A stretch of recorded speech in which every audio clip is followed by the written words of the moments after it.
When we heard Call of Duty Black Ops was preparing to unveil its multiplayer, we didn't waste any time. Our destination, Treyarch. Our mission, the most detailed hands-on coverage inside Xbox can provide. So sit back, relax, and keep a sharp lookout. Every feature you hear about in this preview has never before been done in a Call of Duty game.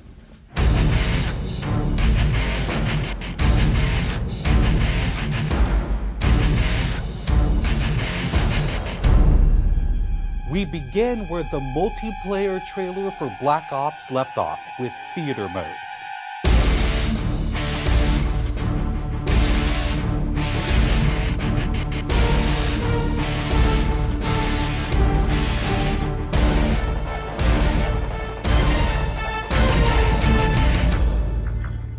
Dan Bunting explains. You can switch the camera from any player's perspective in both first person and third person. You can detach the camera and go into free cam mode, which allows you to fly anywhere on the map, basically. It's really interesting when you pause the game and go into free cam, you just see all the particle effects just in their full glory, just frozen in time, and it makes some really awesome footage. We really want to give players the tools to be creative, make their own machinima, make their own highlight reels. Maybe they're really competitive clans that want to just capture the films from their matches and then go back and analyze what the other team did or whatever. Also brand new to Call of Duty is Black Ops' new currency system.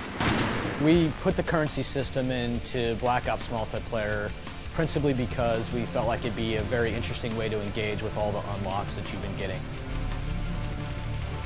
So one of the things that's really fun about currency is instead of being specifically told at a specific level what you're going to get, we're unlocking features by level, but then once the feature is unlocked, you can purchase any component of that feature with the currency directly. Of course, when you got a little currency jingling in your virtual pockets, nothing feels better than putting it on the line against your fellow players. Say hello, everyone, to Wager Matches. When we were developing the Wager Match game modes, we went through a whole bunch of ideas to find the 4 that we were going to use to ship inside the game. And really, if it wasn't people screaming in joy and frustration when they were sitting around the office playing, it wasn't good enough to be a Wager Match. Wager Matches are all free-for-all modes, and they exist separately from the standard playlist.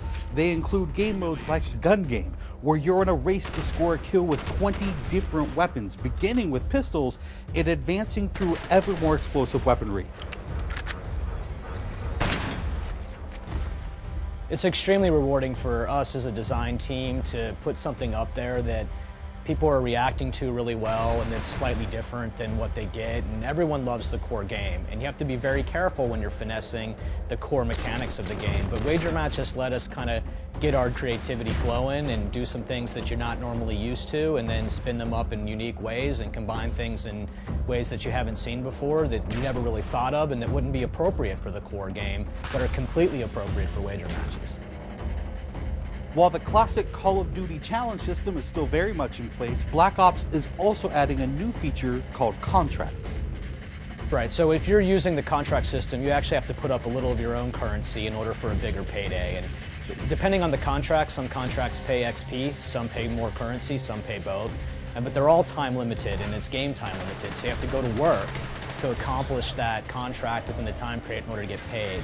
It's different from the challenges, in so much that the challenges some players like to use very aggressively, and they map out their path through the challenge system in order to maximize their XP gains, in order to level faster. And then a whole nother set of players uses the challenges sort of passively. They're there, when you get them they feel good, but Contracts gives you a way to directly engage with the content inside the game. It says, hey, I'm an SMG guy, I want SMG based contracts, I'm going to chase my contracts and I'm going to get paid. And that's fun. Another focus for Black Ops is player customization, including things like unlockable face paint, unique perk-specific character models, and a whole lot of weapon customization.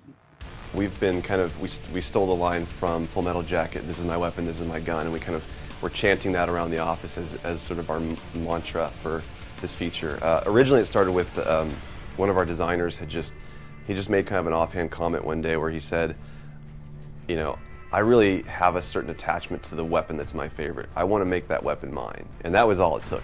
So from there it was just, what are the things that are cool? It's like, put your clan tag on your gun, of course. And we've got, the emblem editor by itself is an element of creativity for players.